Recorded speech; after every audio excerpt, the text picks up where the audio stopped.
Goodbye, 25th of May. Now I see that the public transportation is still running. I was under the impression that it will stop today, but maybe this was only related to intercity transportation. Okay, I see some people with masks. Anyhow, day 5 after the introduction of the state of emergency in Serbia as a mean of prevention of spreading of coronavirus. Dorčol, 25th of May, just leaving, heading towards Vračar, but we are still deep into Dorčol.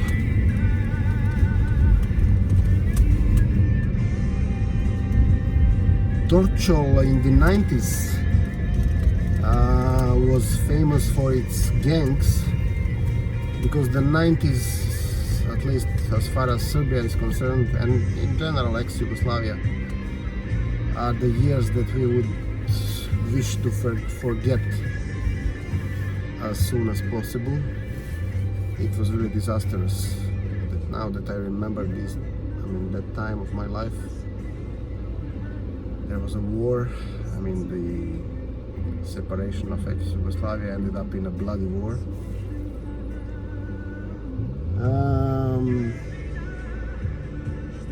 Most of the people worldwide believe that it is solely because of Milosevic. The truth is never black and white. I'm not going to say anything more about it, but just remember that it is never black and white. 2.5 hours before the introduction of the police hours. As I said, in front of us to the right is the Belgrade Zoo. The ones that have seen the film Underground by Emir Kusturica will remember the scene when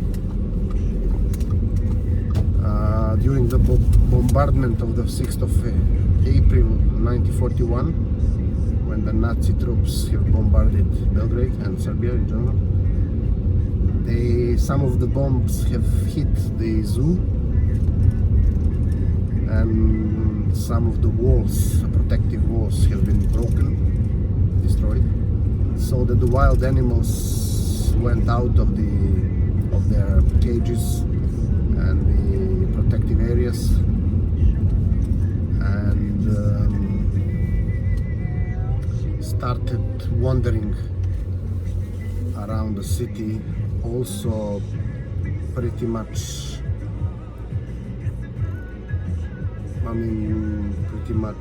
frightened from the bombs and everything that was happening. It's really a fantastic film.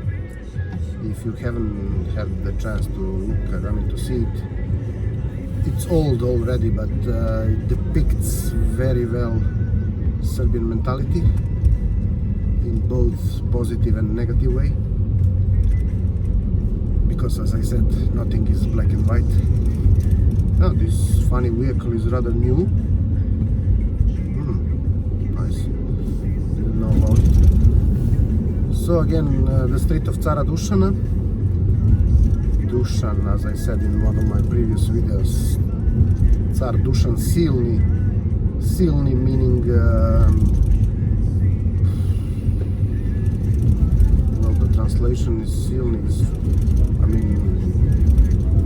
full of power, something like that. Powerful, yeah. Has extended the Serbian Tsarland south until the Aegean Sea, the area of around Thessaloniki. And this was the moment of the biggest glory of the Serbs. This was sometimes in the 1300, something like that. just before the famous Kosovo battle, not just before, but it was before the Kosovo battle. The famous battle of the Christians against the Ottomans, Muslims, which practically could have been used to protect the rest of Europe from the Ottomans, had the other Europeans wanted to help our Tsar Lazar to fight against Turks. Practically none of the European rulers back then responded to a call for joining forces and fighting against Ottomans. If you remember the film The King of the Ring, or what, I mean, the Fellowship of the Ring, and I mean the trilogy. There were two sorts of human tribes. One, the Rohan, and the other one I cannot recall right now. And there was some kind of pact that whenever one of them is endangered, the other one will be rushing in to help. This has not happened in the case of Serbia back then. So European rulers did not send their troops to help Tsar Lazar.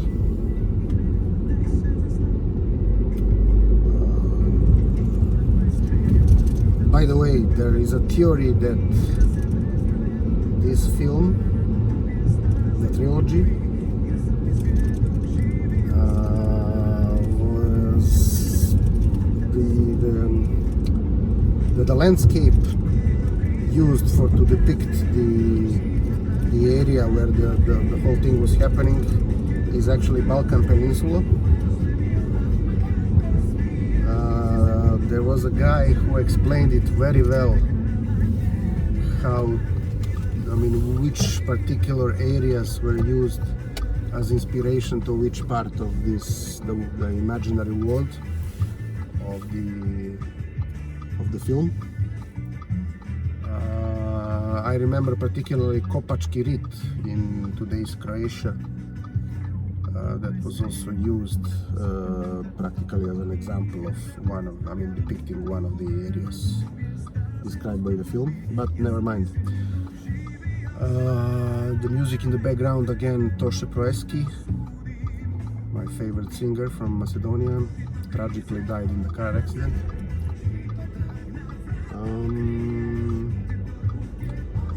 I was a bit emotional in my previous video. If you looked at it, you will know why. If you didn't, maybe it would be worth looking at it. Nevertheless, yeah, another sunny day in Belgrade is practically ending. So far, still no, Gott sei Dank, as Germans would say, thanks God that there were no casualties. We'll learn today at 6 o'clock, when there will be a press conference, how many new cases there were today. The good thing is that there were already 2 healed patients and probably a few more, so it's a good sign. Yeah.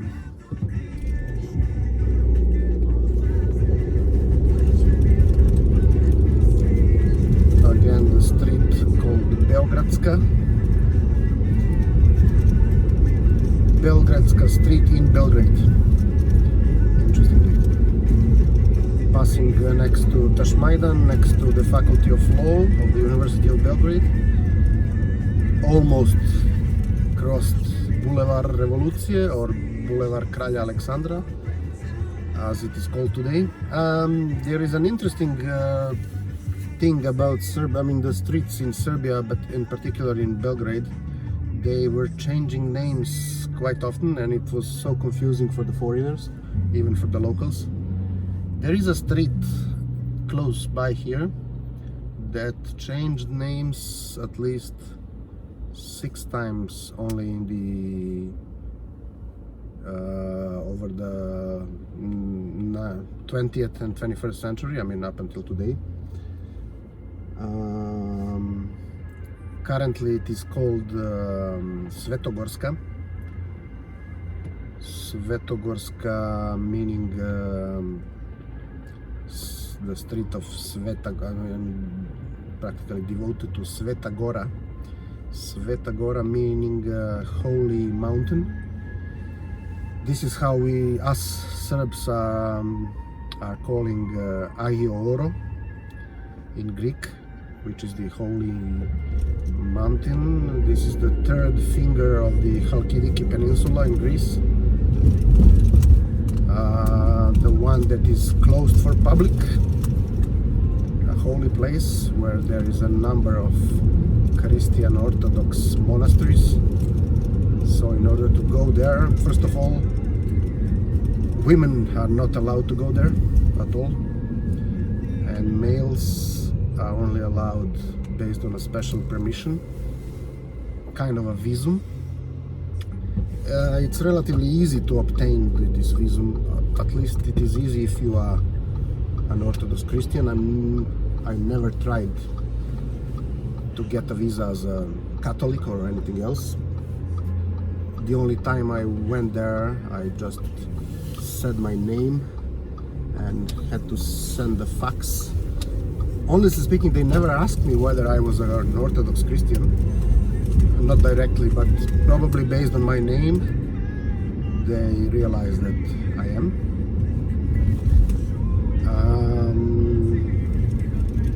If it is allowed also for the people that are not Orthodox Christians, but I believe it is. It is the place, it's a must visit, definitely. There is one Serbian monastery called Hilandar or Hilandarius, one Bulgarian called Zografu. I know for sure Russian. This Russian one is by far the most impressive because of the practically a lot of money have been invested there after the end of communism in that country. So the monastery looks like St. Petersburg, definitely. I mean, it's wow, really. When you see it, you say wow. The rest being mostly Greek monasteries, and probably there is a Georgian one. I'm not quite sure, but I believe there is. Anyhow, I mean, I'm not going to explain it anymore, but you can go there. You can spend up to 4 nights because the visum is valid for maximum 4 nights. I was only 1 night there, and it was really something, and I definitely wish to go there again because you practically feel it in the air that it is a holy place. I mean, it's a feeling it cannot be really described. Similar feeling I only had when I visited Saint Catarina's monastery in Egypt, on the Sinai Peninsula. This is also known as Moses Mountain, but there is, just under the mountain there is a Christian Orthodox monastery of Saint Catarina. It's, I believe, a Greek monastery, Greek Orthodox, but it's a unique place where there is a mosque practically within the monastery, and the mosque was not demolished. The same as there is a small chapel at the top of the mountain, and there is a small mosque next to it. When the Muslims conquered that area, out of respect for the Christians, the Ottoman commander did not want to destroy the Christian chapel, although the Christian chapel was at the very peak of the mountain, but he has built the small mosque just a few hundred meters further. I mean, practically at the point that is lower in height compared to the chapel. So it's really there were numerous stories about Muslims, Ottomans, and their way of ruling. But for this, they have my respect and honor. Okay, that's much for today. Talk to you tomorrow again.